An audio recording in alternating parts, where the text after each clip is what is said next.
पसमानदा आंदोलन, ये second part है। मौलाना आसिम बिहारी जी को हम कंटिन्यू कर रहे हैं।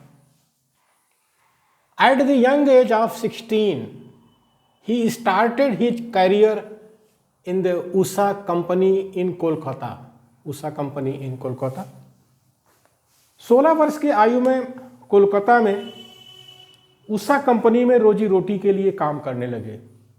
मौलाना आसिम बिहारी, जिनका अली हुसैन नाम था बचपन में, तो 16 वर्ष की आयु में कोलकाता गए और उषा कंपनी में अपनी रोजी रोटी के लिए नौकरी करने लगे, काम करने लगे। क्योंकि जो बुनकर समाज था हमारे देश में, जो है तुर्कों और मुगलों के समय तक बहुत खुशहाल था। खुशहाल इस बारे में था कि मशीनों के कपड़े तब थे नहीं, तब हाथ से ही कपड़े बनते थे। तो वो हाथ से कपड़े बनाने में माहिर लोग थे, उस्ताद लोग थे। उनके बने बनाए कपड़े, ढाका का मलमल जो है यूरोप के अंदर भी जाकर बिकता था। लेकिन जब अंग्रेज आए और मशीनों से बना हुआ कपड़ा हमारे देश में ले आए, भारत देश में, तो बुनकरों की हालत ख़राब होने लगी और तब से लेकर आज तक उनकी हालत ख़राब है। तो ऐसी हालत में बुनकर समाज में पैदा हुए, अंसारी बिरादरी में पैदा हुए ये अली हुसैन यानी मौलाना आसिम बिहारी जी 16 वर्ष की आयु में कोलकाता गए। 16 वर्ष की आयु में, सोचने वाली बात है, 16 वर्ष की आयु में कोलकाता गए और रोजी रोटी के लिए काम करने लगे। He quit his job, he started work of making bidis. He prepared a team of his bidi workers who would discuss issues that concern nation and society। उन्होंने उषा कंपनी की नौकरी छोड़ दी। उषा कंपनी की नौकरी में उनको लगा कि ज़्यादा कुछ यहाँ हम नहीं कर पा रहे हैं, या हमको समय भी ज़्यादा नहीं मिल पा रहा है, वहाँ का माहौल भी शायद अच्छा नहीं था। तो उन्होंने उषा कंपनी की नौकरी छोड़ दी। मौलाना साहब वे बीड़ी बनाने का काम करने लगे, और बीड़ी बनाने का भी उस समय कारोबार काफ़ी अच्छा था, बनाने लगे। उन्होंने बीड़ी कामगारों की एक टोली बनाई, टीम बनाई बीड़ी कामगारों की, जो राष्ट्र और समाज की चर्चा करते थे। ये है संगठन का काम। टोली बनाना ये संगठन का काम है, टीम बनाना ये संगठन का काम है। यानी ये उन्होंने एक सांगठनिक काम शुरू कर दिया, ऐसी टीम बनाना शुरू कर दिया जो बेचारे कारीगर थे, मजदूर थे, और वो जो है समाज की चर्चा करते थे और राष्ट्र की चर्चा करते थे, नेशन की चर्चा, सोसाइटी की चर्चा करने लगे।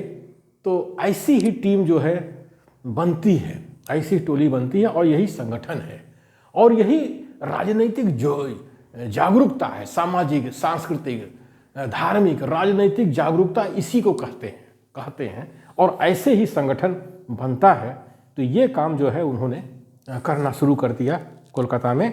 मौलाना आसिम बिहारी जी कितनी छोटी सी उम्र में उन्होंने इस काम को करना शुरू किया। इन 1911 after reading history of viewers in Urdu language he was prepared completely for the movement। 1911 में उर्दू भाषा में बुनकरों का इतिहास पढ़कर, उर्दू भाषा में कुछ कहते होंगे बुनकरों के इतिहास को, लेकिन अब यहाँ हम नहीं बता पा रहे हैं। तो बुनकरों का इतिहास है, हिस्ट्री ऑफ द वीवर्स, ये 1911 में उन्होंने उर्दू भाषा में पढ़ा। तो 1911 में उर्दू भाषा में बुनकरों का इतिहास पढ़कर वे आंदोलन के लिए पूरी तरह से तैयार हो गए। जैसा मैंने पहले कहा कि तुर्कों और मुगलों के समय तक बुनकरों के हालात हमारे देश में, भारत देश में बहुत अच्छे थे, कारण कि उनके हाथ से कपड़े बनाते थे तो उनको मजदूरी मिलती थी, उनकी रोजी रोटी चलती थी। लेकिन जब अंग्रेज आए, मशीनों के कपड़े लेकर के आए, तो उनके सामने उस कंपटीशन में बुनकर, हमारे भारत देश के बुनकर कमज़ोर हो गए और उनकी रोजी रोटी पर संकट खड़ा हुआ।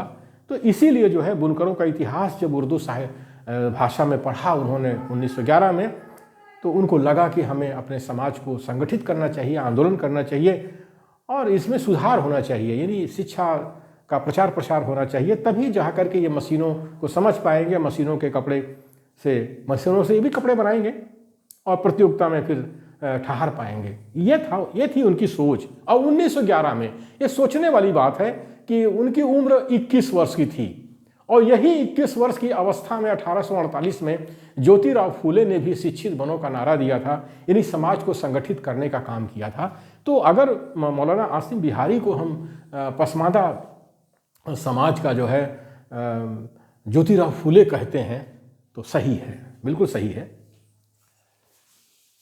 At the age of 22, he started 5-year scheme 1912-1917 for educating adults.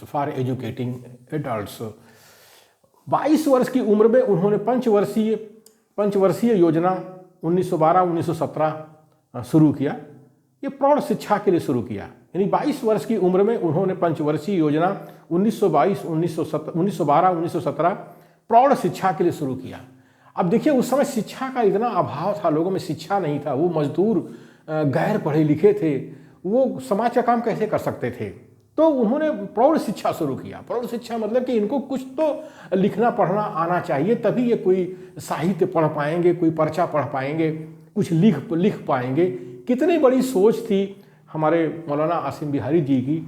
अब यही सोच ज्योतिराव फूले की थी कि उन्होंने भी जो स्कूल शुरू किए 1848 में, तो और उस स्कूल के शुरू करने में उस्मान शेख, एक वो भी शायद पसमानदा समाज के ही थे, उन्होंने साथ दिया ज्योतिराव फूले का। और उनकी बहन थी फातिमा भी उसने साथ दिया।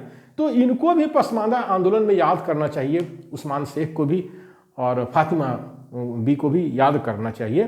उन्होंने भी बहुत काम किया पसमानदा समाज में। तो इस तरह से in 1914 he started a society called Chamber of Literature in Urdu language.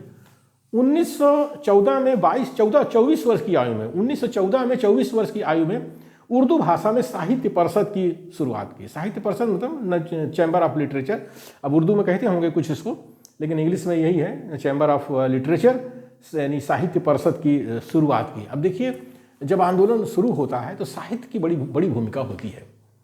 आंदोलन की जो चीज़ें होती हैं वो लिटरेचर है, आर्ट है, म्यूजिक है। इसके ये 3 विषय हैं जो सबसे पहले मनुष्य के दिमाग में जाते हैं। यानी आंदोलन की बातें लोगों के दिमाग में कैसे जाती हैं, तो लिटरेचर है, आर्ट है, म्यूजिक, इससे जाती हैं। तो मौलाना ने भी जो है साहित्य परिषद की शुरुआत की, मतलब लोगों में जो साहित्यिक अभिरुचि पैदा हो, साहित्य के प्रति रुचि पैदा हो, वो कुछ पढ़ें लिखें, तभी उनके दिमाग में कुछ नई बात जा सकती है। तो ये बहुत बड़ी सोच है मौलाना आसिम बिहारी की। तो 1914 में 24 वर्ष की आयु में उर्दू भाषा में साहित्य परिषद की शुरुआत की। He started a library under its aegis in his native location खासगंज। He started a library। उन्होंने अपने गृहनगर मतलब जहाँ के रहने वाले थे, खासगंज बिहार में, बिहार शरीफ में, नालंदा जिले के। तो उन्होंने अपने गृहनगर खासगंज बिहार शरीफ नालंदा में अपने समवयस्कों के लिए, अपने संगी साथी जो थे गांव देश के, उनके लिए एक पुस्तकालय की प्रस्तावना की, यानी एक लाइब्रेरी की स्थापना की कि लोग कुछ पढ़ें लिखें, कुछ उनको ज्ञान हो, तभी वो समाज के बारे में, राजनीति के बारे में कुछ सोच सकते हैं। तो इस तरह से जो है आंदोलन आगे बढ़ता है।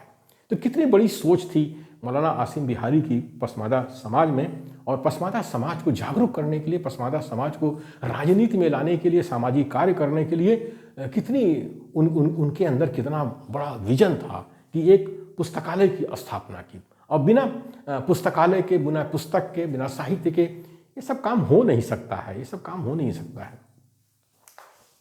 In 1918, a study center called House of Conversation was established in Kolkata, where laborers and others used to gather in the evening to discuss writings and contemporary issues. In 1918, इन 1918 में उन्होंने कोलकाता में एक अध्ययन मंडल की स्थापना की, स्टडी सर्किल की स्थापना की एक तरह से। 1918 में एक अध्ययन मंडल की प्रस्थापना कोलकाता में की, जिसे विमर्श सदन कह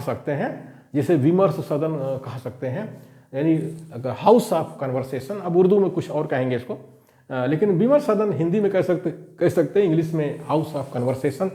इसकी स्थापना उन्होंने कोलकाता में की, जहां